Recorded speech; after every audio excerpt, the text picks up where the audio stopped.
আজকে একজনের আলোচনা শুনতে গিয়ে হঠাৎ একটু চমকিয়ে গেলাম। তিনি বলতেছেন, কারো কোনো যুবকের যদি চুল পেকে যায় হরমোনজনিত কারণে কিংবা কোনো রোগ অসুখের কারণে চুল পেকে যায়, তার চুলের মধ্যে খেজাব ব্যবহার করা যাবে, কালো কলব লাগানো যাবে, কালো খেজাব যেটা এটা লাগানো যাবে। মুরব্বিলে লাগানো যাবে না, যুবক হইলে লাগানো যাবে। মাসালা দিয়ে দিতেছে। দলিল কি? দলিল হলো কিতাবুল আন্দাজ। ইসলাম কি নিজের ব্যক্তিগত মত দিয়ে চলে নাকি? আমি যে এতগুলো কথা বললাম, কতগুলো কিতাবের হাওলা দিয়া, ইমামের হাওলা দিয়া, সাহাবীর রেফারেন্স দিয়া, কিতাবের রেফারেন্স দিয়া দিয়ে আপনাদেরকে কথাগুলি বলছি। একটা কথা আমার নিজের থেকে আমি চাপাই দেই নাই। কোরআনের আয়াত দিয়া, হাদিস শরীফের ইবারত দিয়ে আপনাদের বলছি। এখন মাসালা দেওয়া হচ্ছে যে যুবকদের চুল ফাকলে কালো খেজাব লাগানো যাবে, অথচ সহি মুসলিম এবং সুনানু আবি দাউদের মধ্যে উল্লেখ, রাসূল আকরাম সাল্লাল্লাহু আলাইহি ওয়াসাল্লাম বলেছেন, যারা কালো খেজাব ব্যবহার করে তারা জান্নাতের ঘ্রাণও পাবে না। জান্নাতে যাওয়া তো দূরের কথা, জান্নাতের ঘ্রাণও পাবে না যারা কালো খেজাব ব্যবহার করে। আমি এখানে কারো ব্যক্তি কারো ইন্ডিকেট করে কথা বলছি না, মাসালা বলতেছি। মনে রাখবেন, কোন আলেমও যদি কালো খেজাব ব্যবহার করে তার ব্যাপারে একই কথা প্রযোজ্য। সংশোধন হইতে হবে। আমার মধ্যে ভুল থাকলেও আমার ভুলটা দেখায় দেন, আমি সংশোধন হয়ে যাব। আমি আপনার জন্য দোয়া করব আমার ভুলটা ধরাই দিলে। কিন্তু কখনো একঘেয়েমি করা উচিত নয়। মাসআলাই হাশরের ময়দানে, এটা মুআজামুল কাবীর লিতাবারানির মধ্যে উল্লেখ, রাসূল আকরাম সাল্লাল্লাহু আলাইহি ওয়াসাল্লাম বলেছেন, যারা কালো খেজাব ব্যবহার করে মারা যায়, হাশরের ময়দান আল্লাহ তাআলা তার দিকে রহমতের নজরে তাকাবেনই না, মায়ার নজরে তাকাবে না যদি কালো খেজাব ব্যবহার করে। মনে রাখবেন ভাই, কালো খেজাব নিষেধ। হানাফি মাযহাবের ইমামরা সবাই একমত হয়ে বলেছেন, যুবক হোক বৃদ্ধ হোক, কালো রঙের খেজাব ব্যবহার করা মাকরুহ, মাকরুহে তাহরিমা, এটা কবিরা গুনাহ, কবিরা গুনাহ। কালো খেজাব ব্যবহার করা যাবে না। বাদায়ুস সানায়ের মধ্যে, ফতোয়া শামির মধ্যে, নির্ভরযোগ্য আল মুহিতুল বুরহানির মধ্যে, বড় বড় কিতাবের মধ্যে মাসালাটা পরিষ্কার উল্লেখ আছে, কালো রঙের খেজাব নিষেধ। শুধুমাত্র একটা খেজাব এটা ব্যবহার করতে পারেন, কাতম ঘাস এবং মেহেদি পাতা দুইটা একসাথে মিক্স করে বেটে যদি আপনি একসাথে লাগান, তখন হুবহু কালো রঙের হবে না, কিন্তু কালো রঙের কাছাকাছি একটা কালার হবে।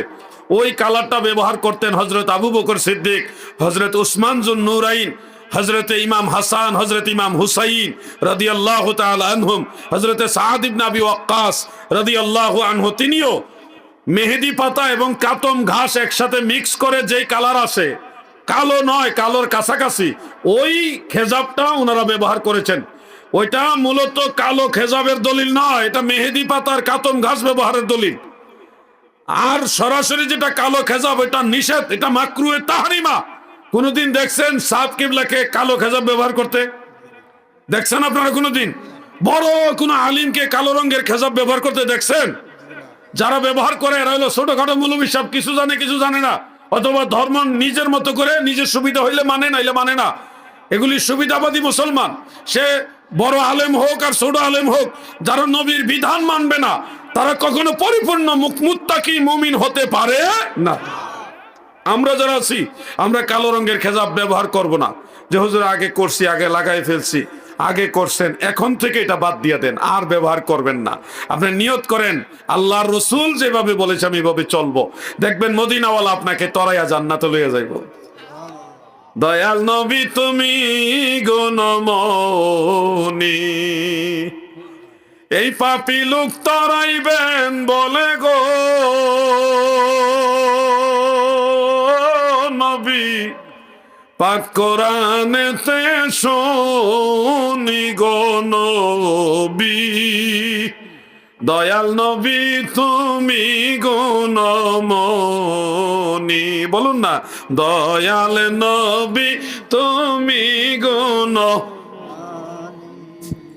আমার দয়াল নবীজির আদেশ নিষেধ এগুলি মান্য করে চলতে হবে। কারণ হলো ভাই, আমার কথা না আপনি গুরুত্ব দিলেন না। যদি দেখেন এই কারণে হাসরের ময়দানে আল্লাহর আদালতে আপনি আসামি হয়ে গেছেন, তখন তো বিপদ আপনারই হবে, আপনার হবে না? আচ্ছা, পরকালে যে আল্লাহ তাআলার কাছে আমাদের হিসাব হবে, এটা তো বিশ্বাস আছে সবার। মৃত্যুর পরে যে আল্লাহর কাছে জবাবদিহিতা করতে হবে, এটা বিশ্বাস আছে কিনা সবার? তাহলে আল্লাহকে ভয় করতে হবে। চির ঘুমে যাবে ঘুমাইবে নরে আসি, মন কারণ কির শোধাইবে, বিকটাকৃতিতে কি যে ভয় হবে, নবিপদবিনে ভাব সবে মিশে। মৃত্যুর পরের এই সময়টা আমাদের মনে রাখতে হবে, আল্লাহর নবীর সাথে ভালো সম্পর্ক তৈরি করতে হবে। কিভাবে করবেন? আল্লাহ পাকের অশেষ দয়ায় আপনারা যারা মাহফিলে আসছেন, নিশ্চয়ই আপনারা আল্লাহর হাবিবকে ভালোবাসেন, এই জন্যই কনকনে শীতের মধ্যে মাহফিলে এসেছেন। ঠান্ডা মাটির উপরে চট বিছানো, সেখানে বসে গেছেন। আল্লাহ নবীর মহব্বত যদি না থাকতো এখানে এসে বসতেন না। কথা ঠিক কিনা ভাই? বহু মানুষ এই সমাজে আছে, তারা কিন্তু যার যার বাড়িতে আছে, মাইকে ওয়াজ শুনতেছে, অথবা বলতেছে হুজুরের ওয়াজ আমরা ইউটিউবে দেখি, ফেসবুকে দেখি, যাওয়া লাগতো না, শীতের ধরে ঘরের ভিতরে আছে। কিন্তু আপনারা ঘর বা বিছানা, ল্যাপ, কম্বল এগুলি ছেড়ে দিয়ে মাহফিলে চলে আসছেন। এটা একটা প্রমাণ যে আপনারা আল্লাহ এবং আল্লাহ রসুলকে মহব্বত করেন, ভালোবাসেন। এই ভালোবাসাটা বিফলে যাবে না। সুনানু দারিমি শরীফের মধ্যে উল্লেখ, মিশকাতুল মাসাবিহ সেই কিতাবের বাবুল ইলমের মধ্যে উল্লেখ, আল্লাহর হাবিবের সাহাবী হযরত আব্দুল্লাহ ইবনে আব্বাস রাদিয়াল্লাহু তাআলা আনহু তিনি রওয়ায়াত করেছেন, তাদারুসুল ইলমি সাআতান খায়রুম মিন ইহইয়াইহা, সারা রাত দাঁড়িয়ে নফল নামাজ পড়লে যত নেকি, মাহফিলে বসে কোরআন হাদিসের আলোচনা শুনলে এর চেয়ে বেশি নেকি আমার আল্লাহ দান করে। সুবহানাল্লাহ বলেন, আরো জোরে বলেন। সারা রাত নফল নামাজ পড়া আমাদের দ্বারা সম্ভব নয়।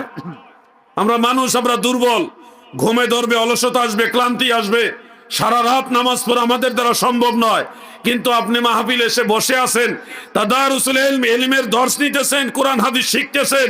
এই বসে থাকাটা আমার নবীজি আপনার জন্য এত দামি বানায়া দিছে। এই বসে থাকাটা সারা রাত নফল নামাজ পড়ার চেয়ে আরো উত্তম বানায় দিছে। দেখেন, আপনি চাইলে একদিনে, প্রত্যেক দিনে সারা রাত তাহাজ্জুদ নামাজ পড়ার সমান নেকি পাইতে পারবেন 2 বার। কয়বার? কমারেছেন নাকি? 2 বার। সারা রাত্রি তাহাজ্জুদ পড়লে যত নেকি, এর সমান নেকি 2 বার দৈনিক হাসিল করতে পারবেন। আর মাহফিলে বসে আলোচনা শোনা এটা তাহাজ্জুদের না, এটা নফল নামাজের। তাহাজ্জুদ নামাজের সওয়াব কিভাবে পাবেন? ও লালার গাঁওয়ের নবীর প্রেমিকারা শোনো, দিলের কান লাগায় শোনো ভাই আমার। আমার দয়াল নবীজি রাহমাতুল্লিল আলামিন বলেছেন, জোহরের নামাজ যারা 12 রাকাত পড়ে, প্রথম 4 রাকাত সুন্নত আছে, আছে কিনা বলেন? আছে কিনা বলেন? এটা সুন্নতে মুআক্কাদা। রাসূল আকরাম সাল্লাল্লাহু আলাইহি ওয়াসাল্লাম বলেছেন, আর তারগীব ও তারহিবের মধ্যে হাফেজ মুনজিরি রহমাতুল্লাহ আলাইহি হাদিস শরীফ খানা উল্লেখ করেছেন। সেখানে উল্লেখ, মান সাল্লা 4 রাকাতিন ক্বাবলা যুহরি ওয়া বা'দাহা 4, যারা জোহরের আগে 4 রাকাত নামাজ সুন্নত আদায় করে এবং জোহরের পরেও যারা 2 রাকাত সুন্নত এবং 2 রাকাত নফল, মোট 4 রাকাত, সর্বমোট হলো 12 রাকাত। জোহরের নামাজ যারা সর্বমোট 12 রাকাত আদায় করে, এর বিনিময়ে আল্লাহ তাআলা হাসরের ময়দানে আপনার আমল নামায় সারা রাত্রি তাহাজ্জুদ নামাজ পড়ার সমান নেকি দান করে দিবে। সুবহানাল্লাহ, আরো জোরে বলেন। আমাদের দ্বারা তো সারা রাত তাহাজ্জুদ পড়া সম্ভব না, কিন্তু আমার নবীজি আল্লাহর কাছ থেকে সহজ করে নিয়ে আসছে আমাদের জন্য। কারণ আমাদের হায়াত কম, হায়াত 60, 70, 80 বছরের মধ্যে আমাদের জীবন শেষ। আগের নবীর উম্মতদের হায়াত অনেক লম্বা লম্বা ছিল, তাদের তুলনায় আমাদের হায়াত কম, একেবারেই কম। আগের উম্মতের মধ্যে তারা কেউ 900 বছর হায়াত পাইছে। কয়শো বছর? খুব অল্প নাকি? 900 বছর হায়াত পাইছে। 800, 400, 500 বছর হায়াত পাইছে। ওই তুলনায় আমাদের হায়াত 80 বছরের মধ্যে 90 থেকে 95 ভাগ মানুষ মারা যায় 80 বছরের ভিতরে। খুব কম মানুষই 80 বছরে বেশি হায়াত পায়। এই অল্প হায়াতের মধ্যে আপনি কিভাবে পরকালে বেশি লাভবান হবেন, সব উম্মতের চেয়ে বেশি দামি উম্মত কিভাবে হবেন? এই জন্যে আমার দয়াল নবী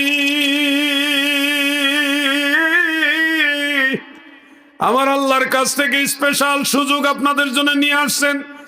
এই সুযোগের মধ্যে একটা সুযোগ হলো জোহরের নামাজ 12 রাকাত পড়লে আমল নামায় সারা রাত তাহাজ্জুদ নামাজ পড়ার সমান নাকি? ও আমার ভাইরা বলেন তো, জোহরের নামাজ এখন থেকে কি 10 রাকাত পড়বেন না 12 রাকাত পড়বেন? যুবক ভাইরা বলেন কয় রাকাত পড়বেন? একটু কষ্ট হোক না, একটু কষ্ট হইলেও এটা তো আপনার উপকারে আসবে ভাই, আপনারই তো উপকারে আসবে। আপনার আমল নামাই তো নেকিটা যোগ হবে, আপনারই তো ফায়দা হবে। আমরা না হয় আপনাদের একটু চাপই দিলাম, এটা তো আপনাদের ক্ষতির জন্য দেইনি, আপনাদেরকে এই চাপটা দিয়েছে আপনাদের লাভের জন্য। এই আমলটা করবেন। শেষের নফল নামাজটা অনেক মুসল্লিরা পড়েন না, এটা লক্ষ্য করেছি আমি, আপনারা হয়তো দেখেছেন। শেষে 2 রাকাত নফল নামাজ অনেক মুসল্লিরা পড়ে না, সুন্নত পড়েই বের হয়ে যায় মসজিদ থেকে। তা আপনারা এখন থেকে নফল নামাজটা ছেড়ে দিবেন না, সুন্নত 4 রাকাত পড়বেন এবং ফরজ জামাত হবে, এরপরে 2 রাকাত সুন্নত এবং 2 রাকাত নফল, টোটাল 12 রাকাত পড়বেন। তাহলে অমূল্য নিয়ামত আপনারা পেয়ে যাবেন। আল্লাহ আমাদের আমল করার তৌফিক দেন, আমিন বলেন। সবাই বলেন আমিন। আরেকটা আমল রয়েছে দাদু ভাই আমার, দুইজনে 2 হাতে লড়াচড়া করলেই তো না। যাও, তুমি কোন দিকে যাবা, দৌড় দো। গভীর মনোযোগ দিয়ে কথাগুলি শুনবেন। দিনে 2 বার সারা রাত তাহাজ্জুদ নামাজ পড়ার সমান নাকি পাওয়া যায়। একবার আমরা পেয়ে গেলাম জোহরের নামাজের সুন্নত নফল পড়ার কারণে, আরেকবার আমরা কখন পাবো? লালার গাঁয়ের নবীর প্রেমিকারা গো, দিলের কান লাগায় শোনেন। হাফেজ মুনজিরি রহমাতুল্লাহ আলাইহি আত-তারগীব ওয়াত তারগীবের মধ্যে, ইমাম আলাউদ্দিন মুত্তাকি হিন্দি রহমাতুল্লাহ আলাইহি কানজুল উম্মালের মধ্যে উল্লেখ করেছেন। হাফেজ জালালউদ্দিন সুয়ুতি জামিউল আহাদিস সেই কিতাবের মধ্যে হাদিস উল্লেখ করেছেন, কেউ যদি এশার নামাজের ফরজের পরে 2 রাকাত সুন্নত এবং 2 রাকাত নফল নামাজ পড়ে, সুন্নতের পরে 2 রাকাত নফল নামাজ যারা আদায় করবে বেতেরের আগে, বেতেরের পূর্বে, এই 4 রাকাত নামাজ ফরজের পরে যারা আদায় করবে বেতেরের পূর্বে 2 রাকাত সুন্নত এবং 2 রাকাত নফল, আল্লাহর হাবিব বলেন উম্মতেরা গো, এই নফল নামাজ পড়ার সাথে সাথে আমার আল্লাহ আপনার আমল নামায় সারা রাত তাহাজ্জুদ নামাজ পড়ার সমান নেকি দান করে দিবে। দয়াল নবী তুমি গুণমণি, দয়াল নবী তুমি গুণমণি, এই পাপী লোক তরাইবেন বলে গো নবী, পাক কোরআনেতে শুনি গো নবী, দয়াল নবী তুমি গুণমণি। বলুন না, দয়াল নবী। একটু দরুদ শরীফ পড়েন, আমি একটু জায়গাটা চেঞ্জ করি, নাইলে টুপুর টুপুর পানি পড়তেছে।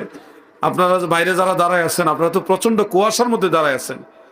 আপনারা যদি মনে করেন না হুজুর আমরা এখানে দাঁড়াই শুনবো, আমার কোনো আপত্তি নাই, অবজেকশন নাই, কিন্তু আপনাদের ক্ষতি হবে। বৃষ্টি, কুয়াশার কিন্তু মারাত্মক ক্ষতি মানুষের। কুয়াশায় যদি 10-15 মিনিট 20 মিনিট দাঁড়ায় থাকেন, এটা একটা শরীরে এফেক্ট পড়বে, আপনারা অসুস্থ হয়ে যাবেন।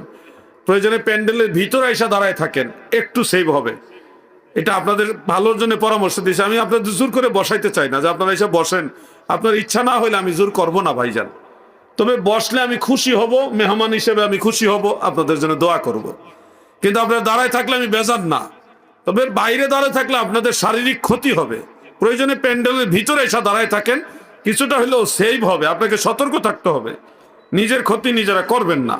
ভিতরে আসেন, আমরা একটা দরুদ শরীফ পড়ি, আমি একটু জায়গাটা পিছন দিকে যাই। আল্লাহুম্মা সাল্লি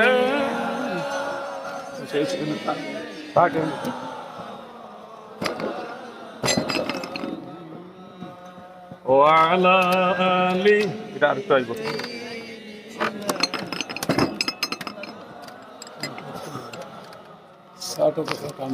আল্লাহুম্মা, মনে নাই স্যার কথা, সাল্লি আলা, ঠিক আছে ভুলে গেছি।